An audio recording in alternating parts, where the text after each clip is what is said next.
প্রচুর পরিমাণে জল ছেয়েছে, মানে ঘর সব ডুবে গেছে। বাঁধে এসেছি, এই যে রোদ্দুরে এসে দাঁড়িয়ে আছি। আর হচ্ছে যে থাকার জায়গা নেই, মানে এমনি ঘর খসে খসে পড়ে যাচ্ছে। কোথায় দাঁড়াবো, এই জন্য বাঁধে এসে দাঁড়িয়ে আছি। আমারও খুব অবস্থা খারাপ হয়েছে, ছেলেপিলেকে নিয়ে কোথায় যাবো দেখি, ঘুরে ঘুরে বেড়াচ্ছি, কোথায় যাবো কোনো টেনশন নেই, খাবার দেখে কোনো সাহায্য পাচ্ছি না কাউরির। নমস্কার।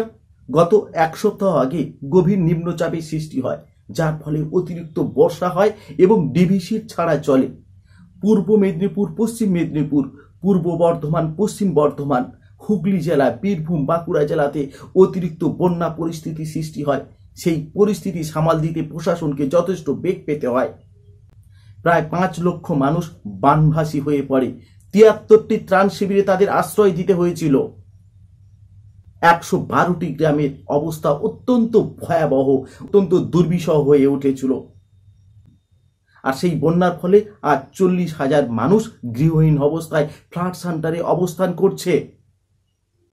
তাদের ত্রাণ শিবিরে পৌঁছে দেওয়া হয়েছে সেখানে। আর এই বন্যা পরিস্থিতি মোকাবেলার জন্য বিপর্যয় মোকাবেলার টিমকে নামাতে হয়েছে। বন্যা পরিস্থিতির জন্য মাইথন এবং পঞ্চায়েত জলাধার থেকে প্রায় 80,000 কিউসেক জল ছাড়ার জন্য এই বন্যা পরিস্থিতি হয়েছে বলে মাননীয় মুখ্যমন্ত্রী মমতা ব্যানার্জি ডিভিসি কর্তৃপক্ষকে দায়ী করলেন। আর এই বন্যার কারণে গ্রামের মানুষরা অত্যন্ত কষ্টের মধ্যে রয়েছে, গৃহহীন বস্ত্রহীন অবস্থায় রয়েছে। দুবেলা দুমুঠো তারা খেতে পায় না, আর সামান্য খাবারের জন্য তারা জলকে উপেক্ষা করে খালি জীবন বাঁচানোর তাগিদে তাদের আত্মচিৎকার, তাদের হাহাকার। একগলা জলে দাঁড়িয়ে ত্রাণ নিতে এসেছেন বহু মানুষ। নৌকায় ত্রাণ নিয়ে এলাকায় পৌঁছে গিয়েছেন পশ্চিম মেদিনীপুরের জেলা শাসক এবং প্রশাসনিক আধিকারিকরা। পরিস্থিতি সামাল দিতে সবাইকে আশ্বস্ত করার চেষ্টা করলেন জেলা শাসক নিজেই। এই বন্যা পরিস্থিতির জন্য 16 নম্বর জাতীয় সড়ক বন্ধ রাখা হয়েছে। এই জাতীয় সড়কের 8 থেকে 10 কিলোমিটার জুড়ে হাজার হাজার ট্রাক দাঁড়িয়ে রয়েছে, যে পথ দিয়ে খড়গপুর থেকে মুম্বাইগামী এই ট্রাকগুলো যেত। আর এই বন্যা পরিস্থিতি নিয়ে পশ্চিমবঙ্গের মাননীয় মুখ্যমন্ত্রী মমতা ব্যানার্জি যে কথা বললেন, 3.5 লক্ষ কিউসেকের ওপর জল ছেড়েছে, মানে ম্যানমেড ফ্লাড, পরিকল্পিতভাবে বাংলাকে ডুবিয়েছে নিজেদের রাজ্যকে বাঁচাবার জন্য। কেন্দ্রীয় সরকার ড্রেজিং করে না, ডিভিসি নিজেদের রাজ্যটাকে বাঁচাও আর সবটা বাংলার উপরে ঠেলে দাও। বাংলার কত বঞ্চনা সহ্য করবে? পশ্চিমবঙ্গের মাননীয় মুখ্যমন্ত্রী প্রধানমন্ত্রীকে চিঠি লেখেন এবং ডিভিসির সঙ্গে সম্পর্ক ছেদ করার কথা তিনি উল্লেখ করেছেন তার চিঠিতে। পশ্চিমবঙ্গের বন্যা পরিস্থিতি নিয়ে পশ্চিমবঙ্গের বিরোধী দলনেতা মাননীয় শুভেন্দু অধিকারী মহাশয় যে কথা বললেন, ডিভিসি অতিরিক্ত জল হলে ছাড়বে, কোথাও বাঁধের উপর দিয়ে জল যায়নি, সব জায়গায় বাঁধ ভেঙেছে। কমজোরি বাঁধ থাকার জন্য 22 সাল থেকে রক্ষণাবেক্ষণ না করার জন্য এই বন্যার জন্য মুখ্যমন্ত্রী দায়ী। পশ্চিমবঙ্গের এই বন্যা পরিস্থিতি নিয়ে ডিভিসি কর্তৃপক্ষ যে কথা জানালেন, 2009 के बाद ये हाईएस्ट डिस्चार्ज है। आज दामोदर गढ़ी रिजर्वायर रेगुलेशन कमेटी है, which is headed by member RM, member river management, government of central water commission, government of West Bengal. He is the chairman of government of India, sorry. और उसके बाद उसके मेंबर हैं DVC से चीफ इंजीनियर सिविल, और वेस्ट बंगाल से है chief engineer INWD, government of West Bengal, irrigation and waterways department, chief engineer water resources, government of Jharkhand. Depending on the situation ये सब देखते हुए फिर जो है कमिटी डिसाइड करता है कितना पानी कब छोड़ना है।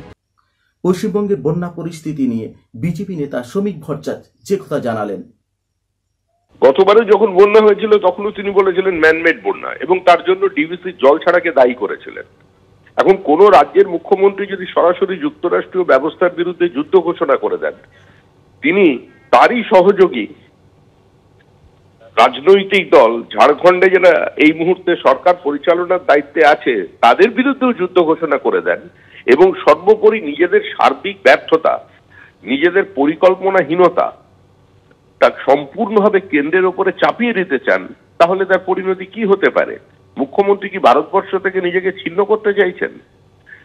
দামোদর ভ্যালি কর্পোরেশনের পরিকল্পনা যারা করেছিলেন সেই দিনকার প্রধানমন্ত্রী, তখনকার সংশ্লিষ্ট দপ্তরের মন্ত্রী, জিওফিজিসিস্ট তখনকার ইঞ্জিনিয়ার, নদী বিশেষজ্ঞ যারা ছিলেন, প্রকৃতিবিদ যারা ছিলেন, তারা সবাই মূর্খ ছিলেন? তাহলে একটা ড্যামে যদি নির্দিষ্ট সীমার পরে জল যদি জমা হয়, সেই জল তো ছাড়তে হবে। এই বন্যা পরিস্থিতি নিয়ে গ্রামের যে সমস্ত মানুষ অভুক্ত রয়েছে, যে সমস্ত ত্রাণ শিবির রয়েছে, সেখানে ঠিকঠাক তারা ত্রাণ পাচ্ছে কিনা সাধারণ মানুষের কথা শোনাবো আপনাদের। কোনো টেনশন নেই, খাবার দেখে কোনো সাহায্য পাচ্ছি না কাউরির। প্রশাসনের তরফে সাহায্য পেয়েছে? প্রশাসন সব মানে এসেছে, সব দেখছে, খোঁজ খবর নিচ্ছে। সাহায্য কিছু ব্যাংক যাবো একবার। খাওয়া দাওয়ার কোনো ব্যবস্থা করে? হ্যাঁ, রান্না হয়েছে। জল ছেড়েছে, প্রচুর পরিমাণে জল ছেড়েছে, মানে ঘর সব ডুবে গেছে। বাঁধে এসেছি, এই যে রোদ্দুরে এসে দাঁড়িয়ে আছি। আর হচ্ছে যে থাকার জায়গা নেই, মানে এমনি ঘর খসে খসে পড়ে যাচ্ছে। পশ্চিমবঙ্গের এই বন্যা পরিস্থিতির জন্য এই যে গ্রামের সাধারণ মানুষ, তারা দুবেলা দুমুঠো খেতে পারছে না। তাদের পরনের পোশাকটুকু অনেকের নেই, সেটা ভেসে চলে গেছে বন্যার জলে। রাত্রিতে শোয়ার মতন জায়গা নেই। ক্ষেতের ফসল খেতেই নষ্ট হয়ে গেল বন্যার জলে। পুকুরের মাছ নষ্ট হয়ে গেল, ঘর বাড়ি বন্যার জলে ভেসে গেল।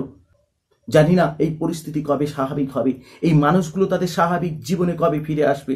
তাদের এই সাধারণ মানুষগুলোর কথা ভেবে, ক্ষয়ক্ষতির কথা ভেবে সরকার হয়তো ভবিষ্যতে কোনো মাস্টার প্ল্যান ভাবছে, দ্বিতীয়বার যাতে বন্যা না হয়, গ্রামের মানুষগুলো যাতে বানভাসী না হয়। সেই দিনের আশায় আমরা থাকলাম। আবার এই গ্রামবাসীর জীবনে নতুন সূর্য উঠবে, সেই সূর্য নতুন পথ দেখাবে, বন্যার হাত থেকে তারা মুক্তি পাবে। তো আজকের ভিডিও এই পর্যন্ত, দেখা হচ্ছে পরের কোনো এপিসোডে। তত সময় সকলে ভালো থাকবেন।